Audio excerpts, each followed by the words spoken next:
सिंध जा कबीला रीतूं रस्मूं ऐं 60 सवणंदा।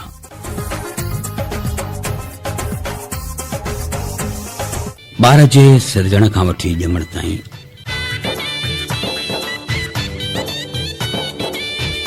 पेट में ॿार थियण,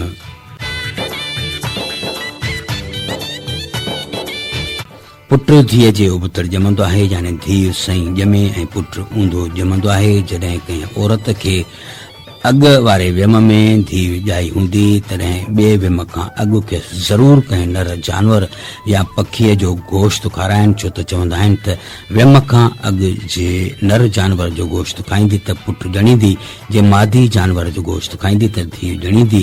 जे ॼावल ॿार धीउ खे मथे जे पोएं हिसे में पटो नज़र ईंदो, चवनि त हिन ॿार खां पोइ पुट ॼमंदो, छो त पगवर ज़ाहिर बीठो आहे।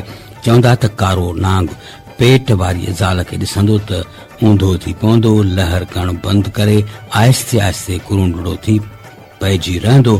कखियल माण्हू वटि आमला औरत ईंदी त चुरंदड़ ज़हर छुपी पवंदो ऐं मरीज़ वधीक बीमार थींदो। पेट वारी ज़ाल खे पुट ॼमंदो या धीउ उन लाइ ई सोण कंदा आहिनि। जॾहिं पेट वारी औरत खे खीर पवंदो आहे तॾहिं औरत जो थोरो खीर ठिकर जे कंहिं थांव में विझी टिवाटे ते रखनि। जे पहिरियों को छोकिरो या मर्द अचे उन रस्ते तां लंघियो त पुट ॼमंदो, मगर जेका छोकिरी या औरत लंघी त धीउ ॼमंदी। जे पेट वारी औरत वेहण खां पोइ उथी हले ऐं सॼो पेर अॻ में खयईं त पुट ॼणींदी, पर जे खॿो पेर अॻ में खयईं त धीउ ॼणींदी।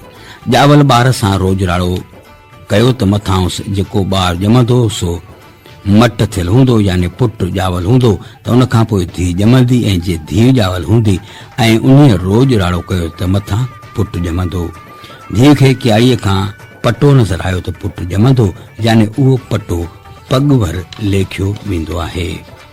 पेट वारी औरत 21 महीननि में नओं कपिड़ो पाए त पुट ॼणींदी, ऐं जे ॿधी महीननि ते पाए त धीउ ॼणींदी। जॾहिं कंहिं औरत खे पेट थींदो आहे तॾहिं उहा कंहिं जोगीअ वटि जंहिंखे मुरली ऐं नांग हूंदो न आणींदा, पर जे इतफ़ाक़न उते आई ऐं मुरलीअ जे वॼाइण ते नांग छॿीअ मां कर खणी लहर न कई त चवंदा त उन औरत खे पेट में ॿार पुट आहे। हमल वारी औरत जी थञ घाटी हूंदी त पुट जे छिडी हूंदी, धीउ सम्झी वेंदी आहे।